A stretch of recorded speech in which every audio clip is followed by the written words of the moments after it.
여러분 안녕하십니까, 진성호입니다.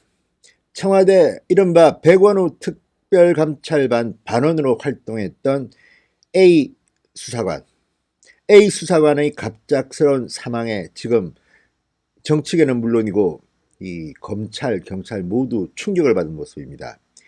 특히 충격에 휩싸인 이가 있습니다. 바로 동변상련을 느낄 만한 사람입니다. 김태우 전 청와대 특별감찰 반원입니다.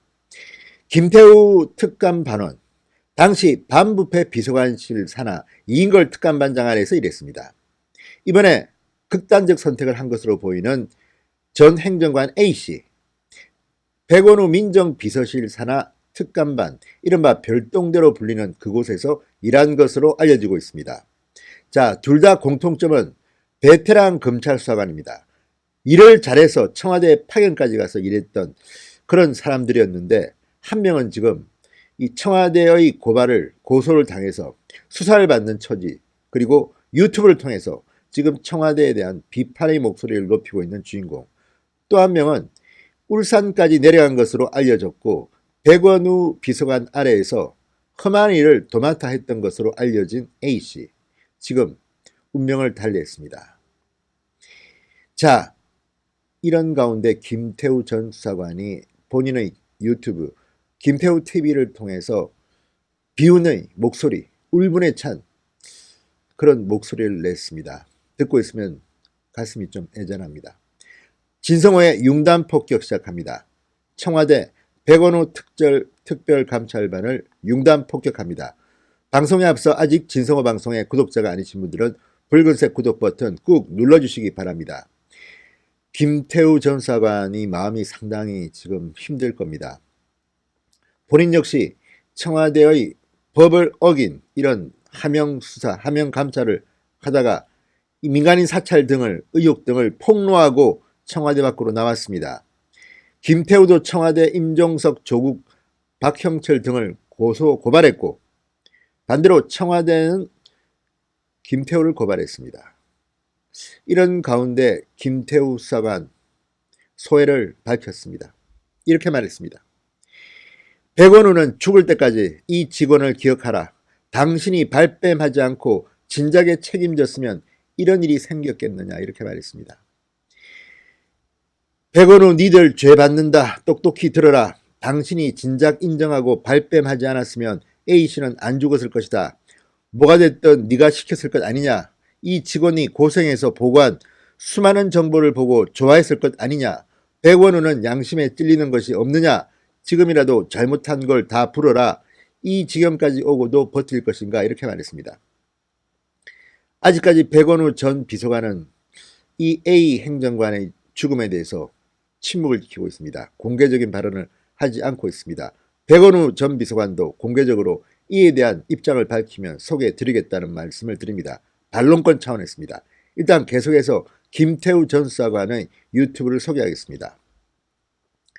김태우 전 수사관은 위에서 시키는 대로 열심히 일한 직원이 무슨 죄가 있느냐, 아무 죄 없는 사람이 왜 죽어야 하나, 이 정부 들어 왜 이렇게 사람들이 죽어나가야 하나, 부당하게 업무를 지시한 자가 책임지고 처벌받아야 한다. 저희 친정, 검찰을 말하는 거겠죠. 저희 친정에서는 이 사건을 철저히 수사해 고인을 힘들게 한 원흉을 처벌해달라, 이렇게 말했습니다. 김태우 전 수사관은 고인에 대해서도 말했습니다. 이번 정부 특감반에서 근무할 때 저희 사무실 바로 옆 사무실에서 근무했다. 저와 매우 친한 형 동생 사이였다. 입술이 부르틀 정도로 열심히 일했고 검찰 어느 부서에도 능력을 인정받았던 사람이다.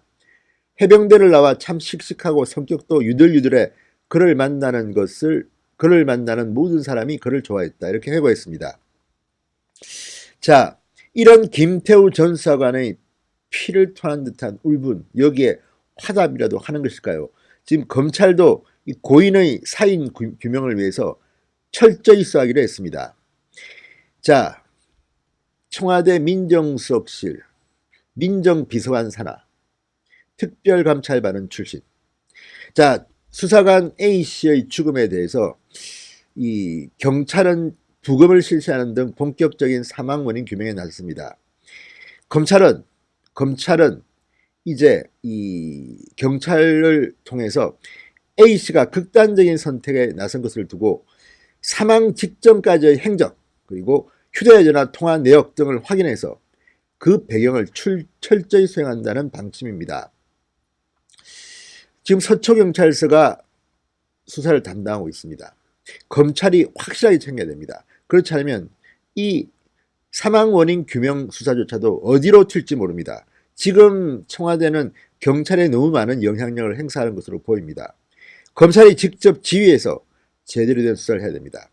지금 윤석열 검찰은 어쨌든 이 A씨, 숨진 A씨의 휴대폰 전화 통화 내역을 수사하면 왜 이분이 이 A씨가 극단적 선택을 했는지 규명할 수 있을 겁니다. 그리고 부검을 통해서 혹시 만에 하나라도 자살이 아닌 경우도 대비해야 합니다. 지금 발견된 메모, 9장의 메모를 보면 극단적인 선택으로 보입니다. 그렇지만 나머지 조금만의 가능성에 대해서도 검찰은 확실하게 사망 원인을 규명해내야 할 것입니다. 지금 유서를 메모라고 지금 언론 보도가 나온 것을 보면 지금도 좀 꺼림칙합니다. 지금 언론에 이런 내용들을 제대로 브리핑하지 않기 때문에 어떤 식으로 몰고 가느냐가 중요합니다. 지금 그래서 경찰에만 맡기지 말고 윤석열 검찰이 철저히 수사해 주시기 바랍니다. 어쨌든 청와대와의 통화 내역까지 깔 수도 있습니다. 까야 됩니다. 그리고 조선일보 보도에 따르면 청와대 민정수석실로부터 최근 이 숨진 A씨에 대해서 전화를 통해서 여러 가지 압력이 간 정황도 보도되고 있습니다. 그게 사실이라면 경천 동지할 일입니다. 김태우 전 수사관의 정말 울분에 찬 눈물, 비통, 김태우 전 수사관에게도 위로를 보냅니다. 아무튼 이 사건 윤석열 검찰 끝까지 파헤친다고 하니 믿어보겠습니다. 진성호의 융단 폭격이었습니다. 여러분 감사합니다.